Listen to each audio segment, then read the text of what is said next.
අපි ගෙදරදී දියවැඩිය රෝගියෙකුගේ සීනි මට්ටම බලා ගන්න ආකාරය දැන් බලමු. මේ තියෙන්නේ ග්ලූකෝමීටරේ. ග්ලූකෝමීටරේ මෙහෙම තියෙන මේ පැකින් එකේ දාලා මේක ඇවිල්ලා මේ නීඩල් එක සවි කරන උපකරණේ ස්ට්‍රිප් එක. එතකොට මේකේ තියෙන්නේ මේ ලේ බලන ස්ට්‍රිප් එක. ඒ කියන්නේ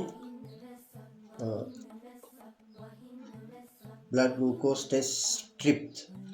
මේක අපි දැන් මෙතන මේකේ තියෙන ගොඩක් 100ක් විතර තියෙන එකක් හිමීට අරගෙන පිරිසිදුවට මේක මේ මීටරේ මේ පැත්තේ තියෙන ඒක මේ එන්න මෙහෙම සවි කරන නිවැරදි පැත්තට හයි කරන්න ඕන. හයි කරපුවාම මෙන්න මේ ආකාරයෙන් පෙන්වන්න කරනවා.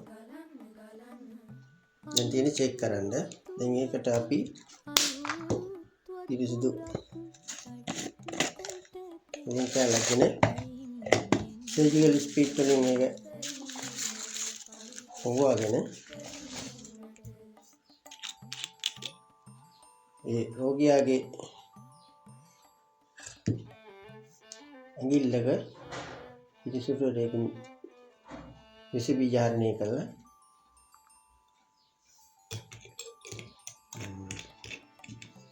මේ නීඩල් එකට කටුවක් කරගෙන දාන්න ඕන.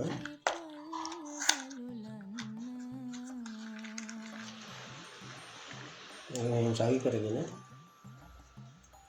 තද කරන්න ඕන. තද කරපුවම මේක වෙනවා ඇතුළට යනවා. ඊට පස්සේ මෙතනින් මිලකපුවම මේක ඉස්සරහට එනවා. ඉතින් තමයි අපි කටුව විදින්නේ ඇඟිල්ලට.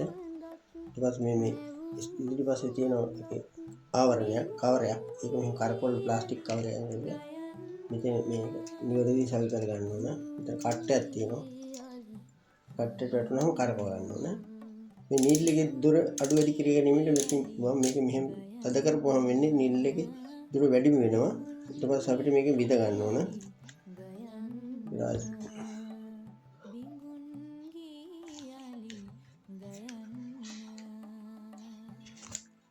මෙතන මේ ස්විච් එක මිරපුවාම මේ කටුව ඉස්සරහට ඇවිල්ලා මෙතන විදිනවා.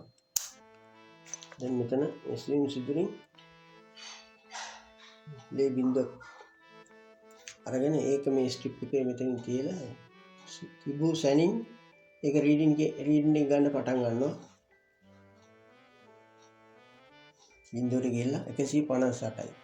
දැන් මේ රෝගියේ රුධිර මට්ටම වැඩි හයි ලෙවල්. දෙසිලීටරයට මිලිග්‍රෑම් 158ක් කියලා තමයි සඳහන් වෙන්නේ. ඊට පස්සේ මේක දැන් හරි. මේක ඉවත් කරගෙන ඉන්නවා මෙහෙම මෙන්න මෙතන තියෙන ස්විච් එක ඉදිරියට තල්ලු කරපුවම මේක විශ් වෙනවා. ඊට පස්සේ ඕෆ් වෙනවා මෙතන. හරි මේ පාස්ටිං බ්ලඩ් සුගර් මෙට්ෆෝමින් හරි ග්ලයිකෝසයිඩ් හරි ගන්න වෙනවා දැන්. ස්තුතියි. thank you.